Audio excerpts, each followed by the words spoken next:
Mr. Speaker, I beg to move the following motion standing in my name. Whereas it is provided under Section 63(1)(e) of the Public Finance Management Act, Cap 15.01, the Act, that the Minister of Finance may by affirmative resolution of Parliament borrow from a bank or other financial institution for the capital or current expenditure of government. And whereas it is further provided under Section 64 of the Act that money borrowed by the government must be paid into and form part of the consolidated fund. And whereas the Minister of Finance considers it necessary to borrow from the Saudi Fund for Development the sum of 281,250,000 Saudi riyals to finance the construction and rehabilitation of St. Jude Hospital project. And whereas the loan is repayable in 20 years after the grace period of 5 years from the date of the loan agreement, commencing on the 15th day of May and the 15th day of November in each year after the grace period. And whereas interest at a rate of 2% per annum is payable semi-annually on the principal amount of the loan withdrawn and outstanding. Be it resolved that Parliament authorizes the Minister of Finance to borrow from the Saudi Fund for Development the sum of 281,250,000 Saudi riyals to finance the reconstruction and rehabilitation of St. Jude Hospital project. Be it further resolved that the loan is repayable in 20 years after the grace period of 5 years from the date of the loan agreement, commencing on the 15th day of May and the 15th day of November in each year after the grace period.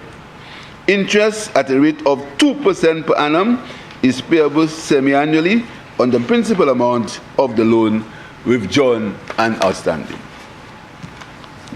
Mr. Speaker, finally, the people of St. Lucia will see the completion of the St. Jude Hospital.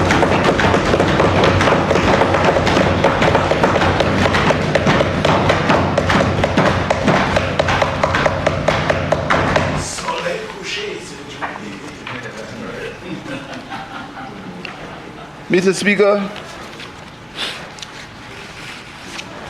and this resolution, Mr. Speaker, to borrow what is in effect $75 million for the reconstruction, the complete rehabilitation of St. Jude and the rehabilitation of the stadium is coming at a time, Mr. Speaker, when the people of St. Lucia have yearned and have asked that the hospital be completed. And Mr. Speaker, this timing is also significant because it was in 2009 that St. Jude was devastated by a fire, Mr. Speaker. And that fire saw the loss of some lives. And now, September the 12th, 2009, we are finally getting the money to completely refurbish, rehabilitate, and equipped St. Jude Hospital, Mr. Speaker, finally. Now, Mr. Speaker, I want to pay tribute to some people in this honorable house. I want to pay tribute, Mr. Speaker, for on the St. Jude story, to the parliamentary representative for Vieux-Fort South, Mr. Speaker. And for his continuation, Mr. Speaker. And I also want to pay tribute to another former Prime Minister, Mr. Speaker, the member for Castries North, Mr. Speaker, who, Mr. Speaker, on attaining political office in 2016 and 20 in 2007, Mr. Speaker, 2007, and the fire destroyed the hospital in 2009. He began the process of reconstruction of the St. Jude facility, Mr. Speaker.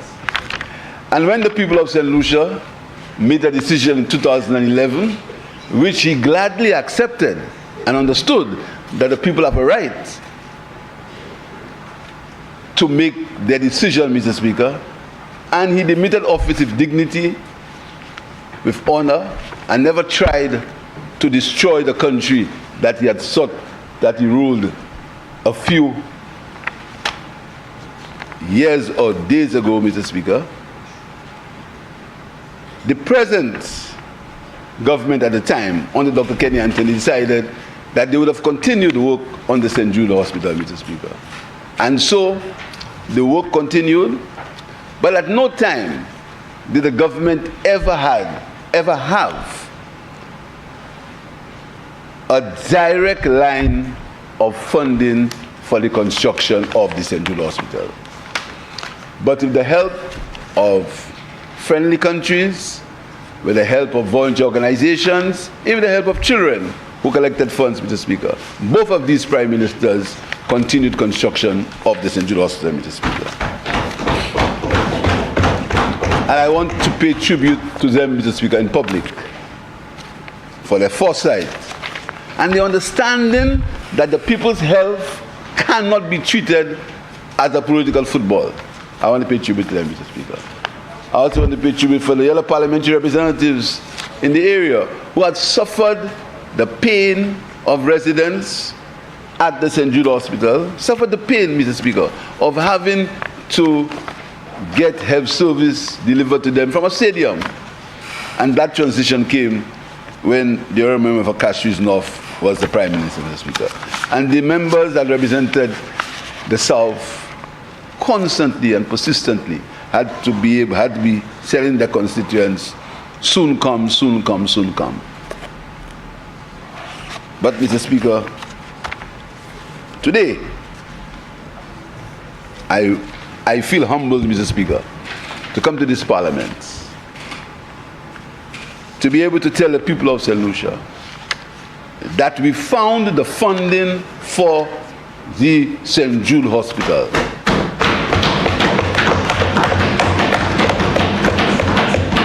And this funding comes from the Saudi Fund for Development, Mr. Speaker. And, Mr. Speaker, the rehabilitation of the stadium for the sports people of St. Lucia. Mr. Speaker, there are a few significant things in this funding, Mr. Speaker. First of all, is the first funding that the government has negotiated directly for fund. And in there's a disaster clause, Mr. Speaker. And, Mr. Speaker, this disaster clause means, and I want to read exactly what it means, Mr. Speaker. It reads as follows. The borrower may apply for renegotiation on deferring payment of the principal amortization and accrued interest during a period of disaster, which event is confirmed in an event report of the Caribbean Catastrophic Risk Insurance Facility and included in insured coverage of St. Lucia, provided that such event is considered as having a serious adverse effect on the payment ability of the borrower. What that means, Mr. Speaker, is in these times of climate change, Mr. Speaker, and talking about climate change, I want us to spare a thought and a prayer for the people of Morocco, who suffered devastation of an earthquake, Mr. Speaker. Morocco, the country of Morocco have been friends to us. The country of Morocco has done well for us. And we want to spare us a moment, Mr. Speaker, if you don't mind, could we ask the Parliament, Mr. Speaker, to stand for the people of Morocco and the people of Libya, Mr. Speaker.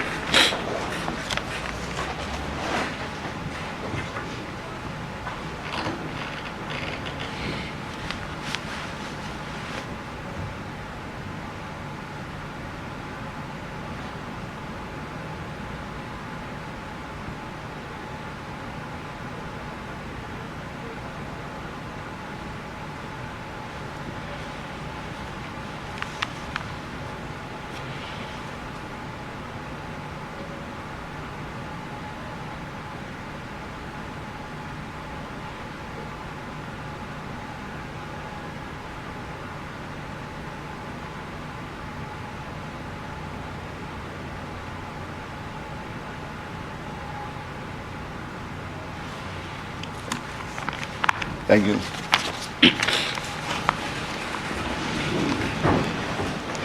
Thank you, Mr. Speaker. Thank you, honorable members.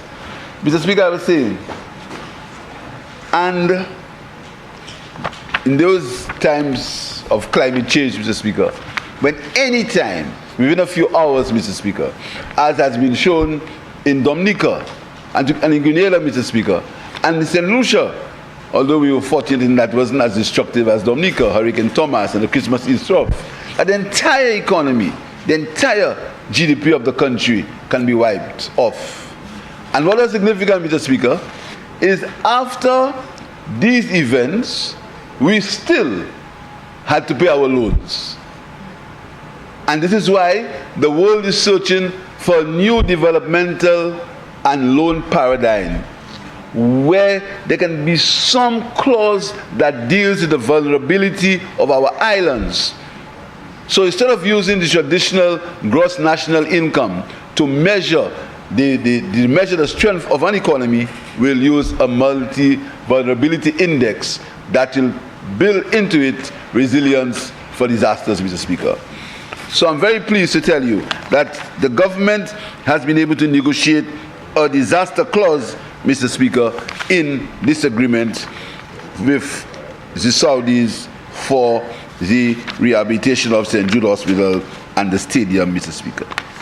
Mr. Speaker, as I said, this funding will rehabilitate the entire hospital. And that is continuing the work that has started, Mr. Speaker. Because, Mr. Speaker, when I invite you to visit the St. Jude Hospital, Mr. Speaker, the original structure, you will see for yourself, Mr. Speaker, that the level of work that has been done in this hospital, Mr. Speaker, by a St. Lucian contractor is commendable, Mr. Speaker. You will see that the hospital is ready, or the buildings are ready, to receive the mechanical, the engineering, and plumbing fixtures, Mr. Speaker. That is what's happening in this hospital. And when rain falls, Mr. Speaker, there is no leak. When rain falls, Mr. Speaker, there is no flooding inside, Mr. Speaker.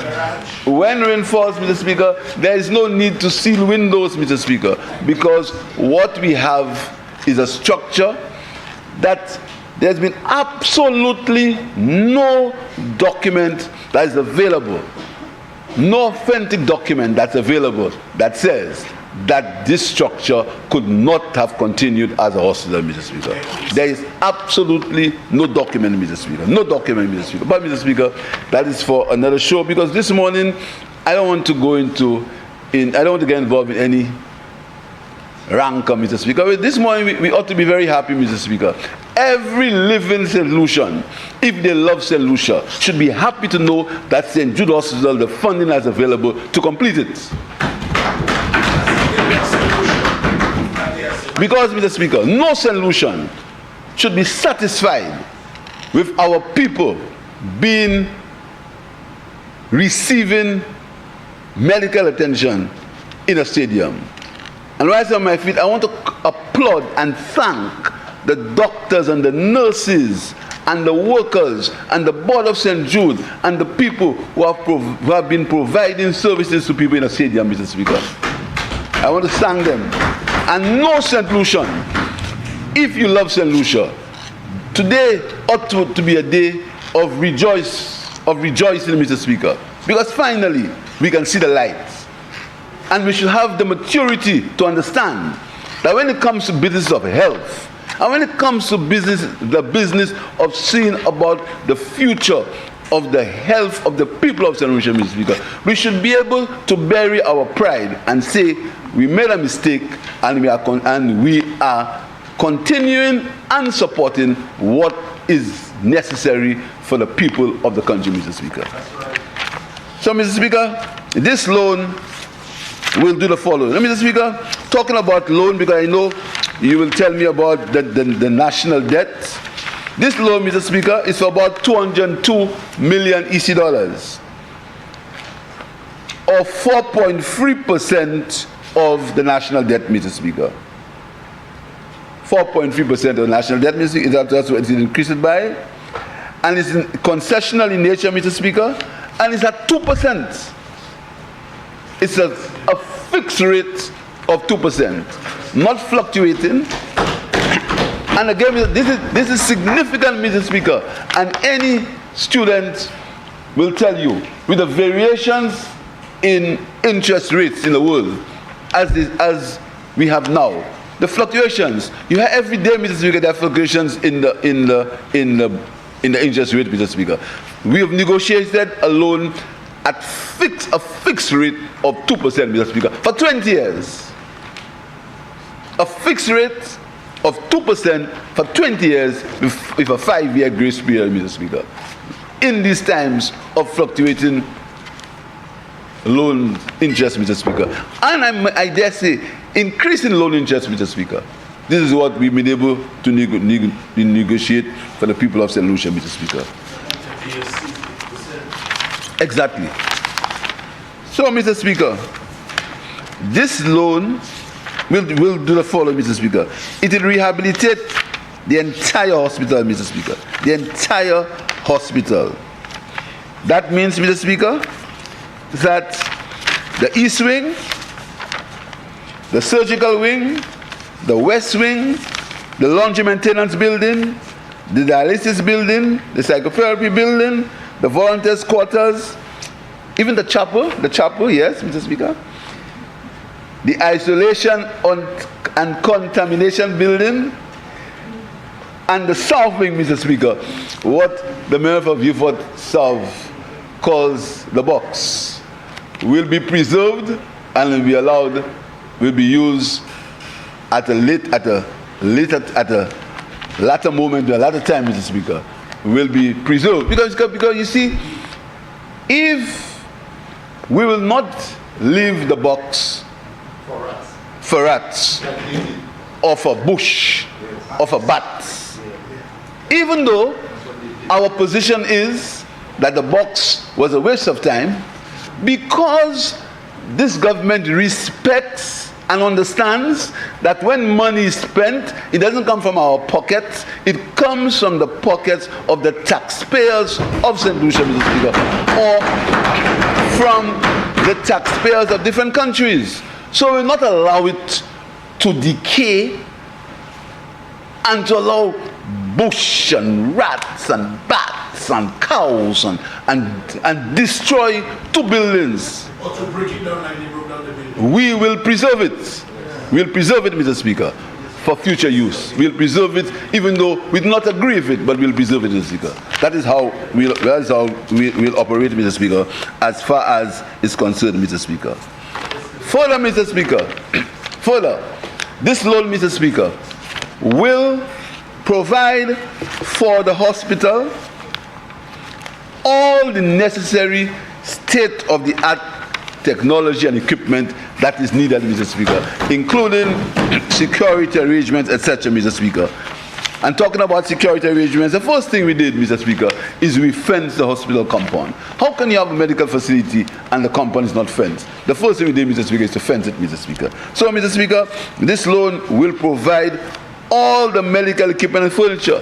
Mr. Speaker, and you know, this is not the time for that, but at some point, Mr. Speaker, the story will be told of the wastage that has taken place in St. Lucia as far as St. Jude is concerned, Mr. Speaker.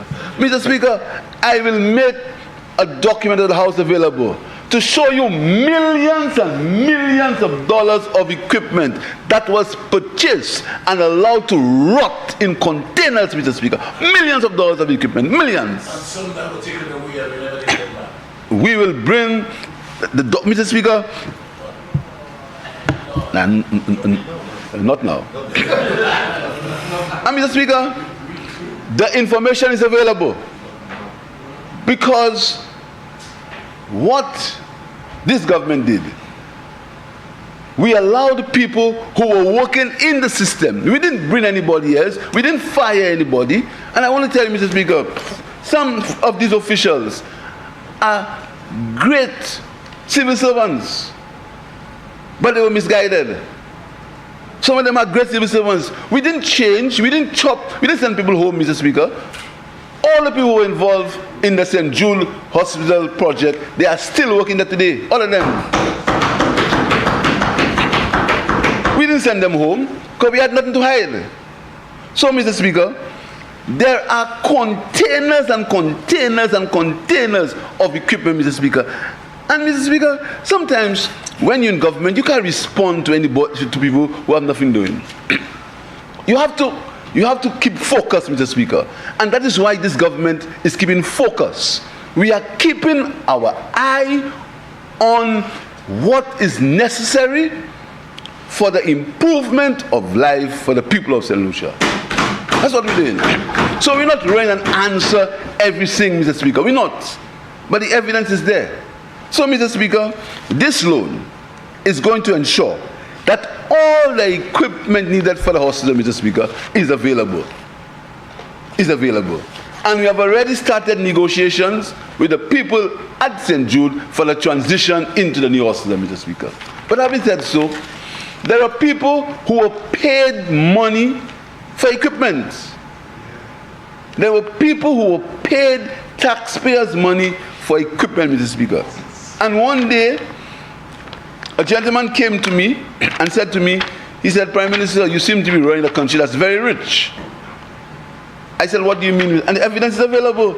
I said, what do you mean? He said, I've been holding for you.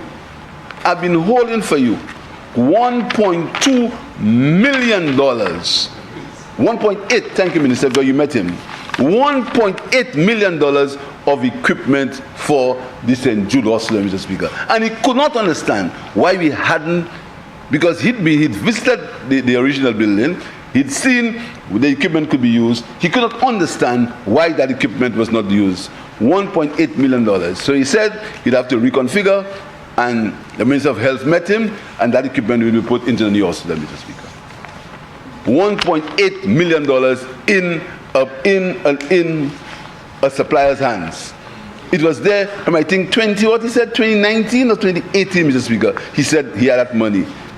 And it's a good thing he said that money was available to us, Mr. Speaker. So, Mr. Speaker, we are also going to rehabilitate the sports stadium for the people of the South, Mr. Speaker.